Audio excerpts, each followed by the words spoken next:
உலகத்துல வாழ்கிறார்கள். முஸ்லிம்களும் இருப்பார்கள், முஸ்லிம் அல்லாதவர்களும் இருப்பார்கள். அநியாயத்தை செஞ்சுதான் வாழ்றது அவர்களுடைய கலை. அவர்களை அல்லாஹ் தஆலா ஃபிரௌனுக்கு கொடுத்தது, காரூனுக்கு கொடுத்தது, அபூஜஹலுக்கு கொடுத்தது போல அல்லாஹ் கொடுத்துதான் ஆகுவான். அதனால உலகத்துல மூணாவது மனிதன் அறிவில்ல, பணம், மமத, ஆட்சி, செல்வம், தன்னுடைய பேச்சு, ஆழ்மை, அழகு, திறமை எல்லாம் இருக்குது, தெரிஞ்சு கொண்டு அநியாயம் செய்யறது, சொல்ல வேண்டியதை சொல்ல வேண்டிய இடத்துல சொல்றது இல்ல, மறைச்சு கொண்டு இருக்கிறது, அநியாயம் நடக்கொண்டு பார்த்துட்டு இருக்கிறது, மூடி மறைக்கிறது, அவைகளை பிறருக்கு இவனுக்கு ஒரு லாபம் கிடைச்சிடக் கூடாது என்று அதை ஒழிக்கிறது, தெரிஞ்சு கொண்டும் சொல்லாம இருக்கிறது ஆகப்பெரிய அநியாயம் என்பதாக அல்லாஹ் குர்ஆன்ல சுட்டி காட்டியிருக்கிறான். கண்ணியமானவர்களே, தான் ரப்புக்கு அநியாயம் செய்யாம, தான் பிறருக்கு அநியாயம் செய்யாம, தான் தனக்கு அநியாயம் செய்யாம வாழ வேண்டும் என்பதுதான் இன்றைய ஹுத்பாவுடைய சாரம்சம். இதை தான் நான் இங்க சொல்ல வருகிறேன். ரெண்டாக பிரிச்சிருக்கிறேன். உலக வல்லரசுகள் எல்லா காலத்திலையும் அநியாயம் செஞ்சு பட்டு தொலைக்கிறார்கள். இன்றைக்கு உலகம் அப்படிதான். அல்லாஹ் விட்டு வச்சு கொடுப்பான், அது யாரும் தப்பு இல்லாத.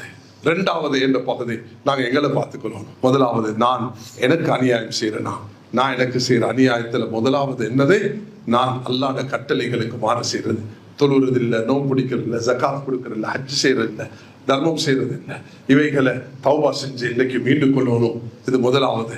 ரெண்டாவது, எங்களால ரப்புக்கு அநியாயம் நடக்கக்கூடாது. அல்லாஹ் யார் அல்லாஹ்வுடைய வரம்புகளை மீறுகிறார்களோ, அல்லாஹ் ஆட்சியை கொடுத்து, பணத்தை கொடுத்து, அறிவை கொடுத்து, செல்வத்தை கொடுத்து, சுகத்தை கொடுத்து அல்லாஹ்வுக்கு மாறு செய்யக்கூடிய நேரத்துல அல்லாஹ் சொல்கிறான், உன்னை நான் விட்டு வைக்க மாட்டேன் என்று சொல்லி. அது ஒரு சான் அளவு, ஒரு குச்சி, ஒரு குச்சி என்றாலும் நீ அநியாயமாக எடுத்த, ஒரு பென்சில் நீ அநியாயமாக எடுத்தா அதுக்கு நாளைக்கு 7 பூமியை கொடுக்க வேண்டி வரணும். ஒரு சான் அளவு பூமி எடுத்தா 7 பூமியை கொடுக்கும். மூணாவது தான் மேலான சகோதரர்களே, பொல்லாதது, அது மனிதன் செல்வத்தாலையும் உடம்பாலையும் செய்யற அநியாயம். அது அன்னர் மற்றவர்களுக்கு செய்யறது, எத்தீமுடைய சொத்து அபகரிக்கிறது, வியாபாரத்துல மோசடி செய்யறது, கடன் எடுத்தா கொடுக்காமல் இருக்கிறது, பிறருடைய சொத்து அபகரிக்கிறது, பிறரை அவமானப்படுத்துறது, பிறரை பத்தி அவதூறு கட்டுறது. அல்லாஹ் அக்பர். ஆயிஷா நாயகி ரலியல்லாஹு அன்ஹா அவர்களை அநியாயம் செய்த, அவதூறு பேசிய ஒருவருக்கு அவங்க செஞ்ச பதுவா அவன் பட்டு தொலைச்சான். சாதுப்னு அபி வக்காஸ், சாது ரலியல்லாஹு அன்ஹு அவர்களை ஒத்தன் பொய் அபாண்டம் சுமத்தினான். அவர்கள் தாங்க இல்லாம பதுவா செய்யக்கூடாது, நாங்கள்ட யாருக்கும் பதுவா செய்யறது இல்லை, நான் இந்த வாழ்க்கையில கடைபிடிக்கிற ஒரே ஒரு விஷயம், அல்லாஹ் எனக்கு யாரும் எதுவும் செஞ்சா நான் அவர்களை மன்னிக்கிறேன், ஆனா ஏண்ட நாவால் அவர்களுக்கு பதுவா வந்துடக்கூடாது.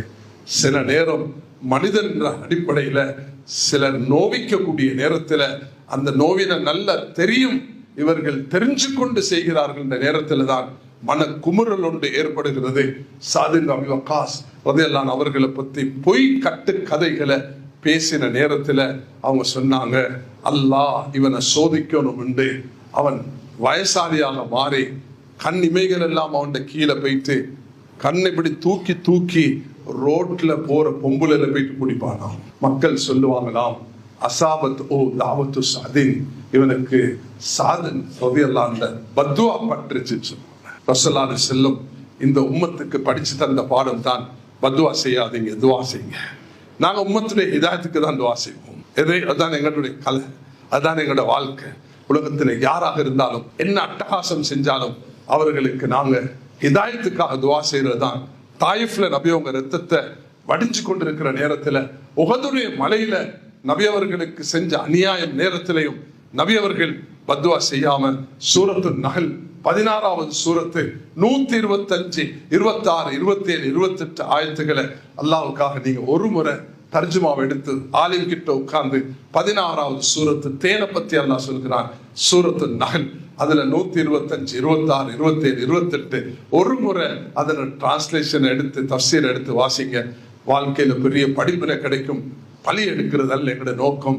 ஒட்டகத்துக்கும் யானைக்கும் பலி எடுக்கிற பழக்கம் இருக்குது, வைராக்கியம் தீக்கிறது இருக்குது. நாங்க அப்படிப்பட்டவர்கள் அழிச்சு துவா செஞ்சு மக்களை நேர்வழி கொண்டு வரதுதான். உலகமே நேர்வழி வரணும், அதுதான் நபியுடைய இதாயத்துடைய வழி. ஆனா மனிதன் என்ற அடிப்படையில சில நேரத்துல நபி அவங்க வீர மௌனாவை பொய் சொல்லி கொண்டு போயிட்டு 70 பேரை கொண்டு காரிமார்களை அந்த நேரத்துல நபி அவங்க பத்வா செஞ்சிருக்கிறாங்க. ஆயிஷா ரலியல்லாஹு அன்ஹா விதவையாக இருக்கக்குள்ள அவர்களுக்கு செஞ்ச அநியாயத்துக்கு ஒரு பத்வா செஞ்சிருக்கிறாங்க. சாத் ரலியல்லாஹு அவர்களை வீணாக போட்டு கொடுத்து தவறு செஞ்சு அவர்கள் அஃபாண்டம் சுமத்திய நேரத்துல அவர்கள் செஞ்ச பத்வாவை பழிச்சு.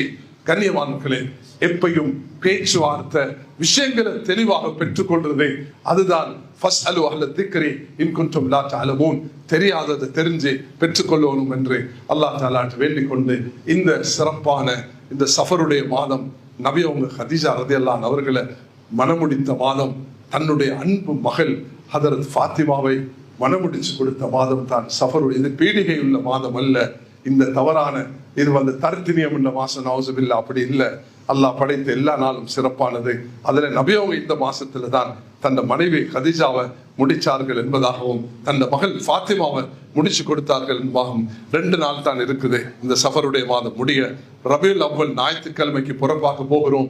உலகத்துக்கு அருளாக பாக்கியமாக 1447 ஹிஜ்ரி நபி அவர்கள் பிறந்த 1500 வருடம் இந்த உலகத்துக்கு அல்லாஹ் கொடுத்த ஒரு சொத்து.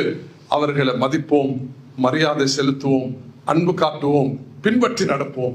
இதை பத்தி பேசுவோம், அந்நியர்களுக்கும் இதை பத்தி சொல்லுவோம். இந்த நாடு முழுதும் ஒவ்வொருவரும் ரசூலுல்லாஹி